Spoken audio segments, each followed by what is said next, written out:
বিয়ে করতে হয়তো চাইছিলেন বা সেরকম বিয়ের হয়তো সম্বন্ধ আসছিল না, বা আপনার বাড়ি থেকে অনেক সম্বন্ধ দেখা হচ্ছে, সেখানে আপনার বিয়ে হয়তো বারবার ভেঙে যাচ্ছিল, বা আপনার হয়তো কোনো মানুষের সঙ্গে হয়তো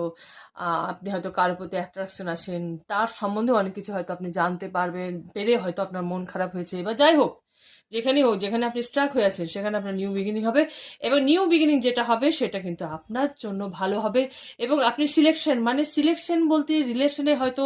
কোনো স্ট্রাক সিচুয়েশন আছে, সেখানে আপনি নির্দিষ্ট ডিসিশন নিতে পারবেন। মানে হয়তো আপনার জীবনে কোনটা ঠিক, কোন সম্পর্কটা ঠিক, কোন সম্পর্কটা ভালো না, কোন সম্পর্কটা আপনার পক্ষে রাখা উচিত, কোন সম্পর্কটা আপনার পক্ষে রাখা উচিত না, সেটা যে কোনো সম্পর্ক হোক, সেটা যদি প্রেমিক প্রেমিকা বা স্বামী স্ত্রীর সম্পর্ক বলতে, যে কোনো ফ্যামিলির সম্পর্ক, বন্ধুত্বের সম্পর্ক যাই হোক না কেন, সেই সম্পর্কে আপনি যথেষ্ট শুভ সিলেকশন করতে পারবেন।